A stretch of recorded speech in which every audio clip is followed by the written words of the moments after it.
They've been extinct for at least 28,000 years, but we still haven't got our facts straight. Now, we are the Neanderthal. Get ready to rethink what you thought you knew about Neanderthals. Welcome to WatchMojo's Top 5 Myths, the series that finds the biggest myths people actually believe and dispels them one by one.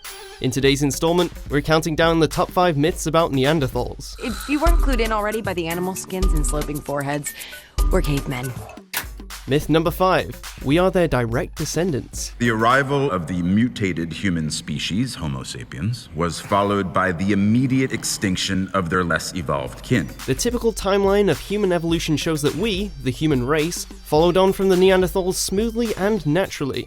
But according to a 2014 study published in the journal Nature, there was actually an overlap period of between 2600 and 5400 years, during which humans and Neanderthals inhabited the Earth together amidst a cultural mosaic which existed for millennia. We once believed that they were wiped out by years of conflict with a much more advanced branch of humanity called Cro-Magnon man. While it's believed that the two groups lived largely separate from one another, it's also suggested that interbreeding occurred and that modern humans, yes, as today, are a product of that. It was a long time ago.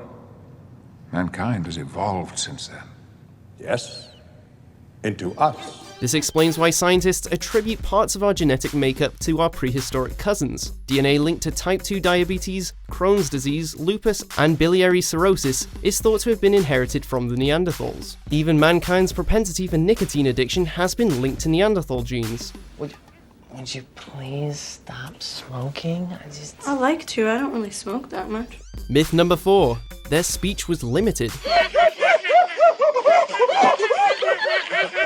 When it comes to communications, we tend to think of Neanderthals grunting, growling, and generally being unintelligible. Why am I talking? What is this? My lips make a movement and a sound, and you know what I mean? Blows my mind. However, recent studies and archaeological findings suggest that the species was actually capable of speaking in a way similar to humans. This is a human throat.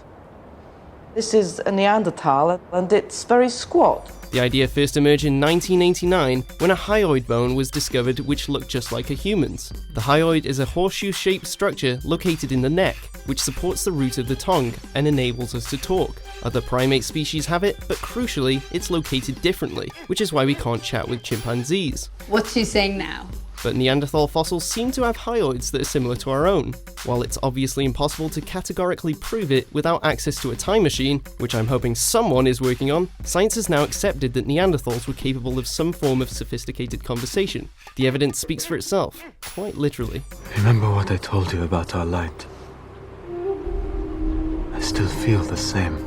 Myth number 3. They were emotionally insensitive savages. Kill, eat, sleep, repeat. That's the Neanderthal way of life, right? Actually, experts say that they might have been more emotionally developed than we might assume at first glance. Do the fertility dance with her at the feast tonight, then drag her back to your hut. Sure, they needed food to survive the same as everything else, but their existence wasn't as savage or as slaughter-filled as the films would have us think. Tellingly, there's evidence of life-threatening injuries which were nursed back to health, suggesting that Neanderthals were healers as well as hunters. If they were really incapable of thinking past their next meal, then surely the wounded would have been left to die. Furthermore, fossilized musical instruments have been found, indicating that Neanderthals enjoyed the entirely recreational pastime of music. Because no matter how good your prehistoric femur bone flute solo is, it's not going to put food on the table. There's gotta be more to life than this. Myth number 2. They were stupid. There's nothing on the other side of the mountains, okay? The world ends. Everybody knows that. You'd fall right off of it. The word Neanderthal has taken on the connotation of stupidity. However, in the words of researcher Paul Levere, the evidence for cognitive inferiority is simply not there, but there do exist some signs of braininess and intellect. Archaeological findings across Europe suggest that Neanderthals hunted in groups, executing routines and exercises which would have required pre-planning, teamwork, and coordination. Far from using just clubs and rocks as weapons, they created and used tools shaped using stone, wood, and bone.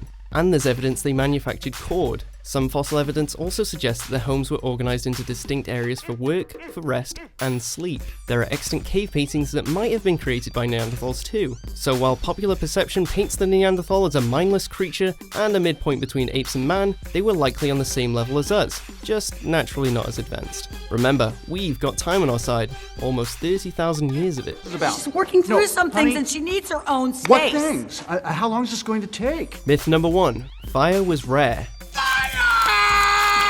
Until recently, it was believed that fire was the ultimate friend and foe of the early hominid population, that the species had no clue how to make it and little idea of how to control it when it did erupt, but that they also relied on it immensely. However, unlike early Homo sapiens in quest for fire, Neanderthals could create and keep flames for themselves. And upon analysis of teeth, there's even evidence of cooking over camp-style fires. According to Viet, at least some of them even use fire as a means of manufacturing other products, notably an adhesive liquid called pitch, which is made by burning bark from birch trees in a process that requires a high degree of care and sophistication.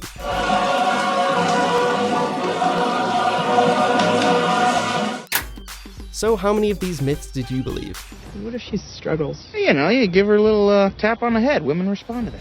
Here's what Google searchers are thinking about Neanderthals. Did Neanderthals have dreadlocks? Were Adam and Eve Neanderthals? Do Neanderthals still live among us? For more Blazing Inferno top 10s and burned out top 5s published daily, be sure to subscribe to WatchMojo.com.